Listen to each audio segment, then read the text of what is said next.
Well, I think, I was talking about it a little bit when I was saying that the energy travels, but my experience of the Kundalini is actually evoking a sleeping giant. It's actually evoking that energy, that sleeping dragon in there.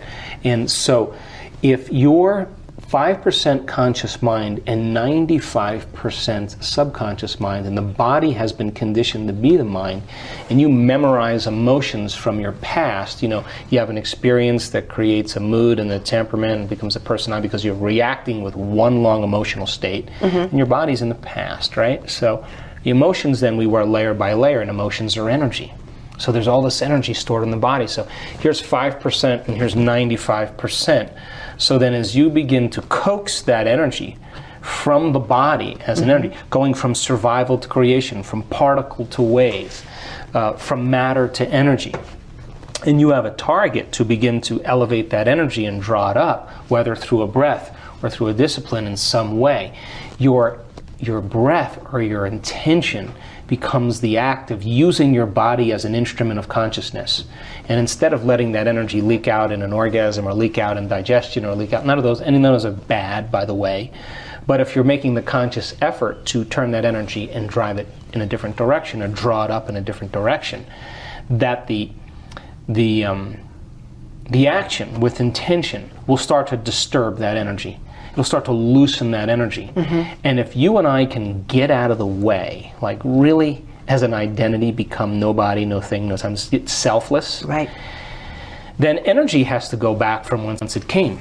And that 95% of where the emotions, addictions are stored and the habituations as patterns of information are locked in there, and the particles are going to unravel into energy, and that unraveling of energy is going to go from these lower hormonal centers, hit the heart, continue up, intercourse with the brain, and then it's going to draw a field, and that field is going to draw right back up, and you're going to start to create this torus. Yeah. And that's the functional creation of the universe. You become your own individual torus, your own individual electromagnetism. And in our workshops we show pictures of this. When people get what they're doing, it's not a blind act of Kundalini.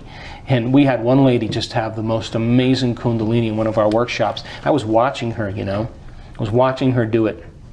And we do a certain degree of discipline with it. I was watching her and I knew it was going to happen.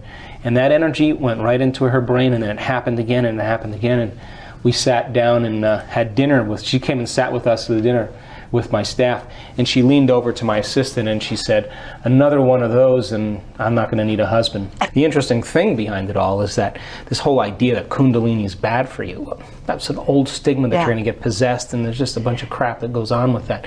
But listen, when that energy starts to move, it's a moving locomotive, and you are going to be baptized in fire. And I'm going to tell you from experience, I've had hundreds of cases, hundreds of experiences, and I have been knocked unconscious, I've been knocked through doors, I have been electrocuted, it just goes on. Sounds fun so far. And I could control it, but why would I want to? Right. I mean, why would I want to control that? So the first time it happens, there's an element of fear. Like it's an unknown, so people get afraid. But I'm telling you, if you surrender into it completely, it'll baptize you in a level of energy that's off the chart, and you can't return back to the same self after that experience. And when that electromagnetism lights up every cell of your body, and the flash of light, and the next thing you know, you're altered. That is really using the body in the proper way as an instrument. Now you're beginning to marry conscious mind with subconscious mind. Now you're beginning to become more electric and less energy. And now you're creating a level of coherence around you that creates reverse entropy.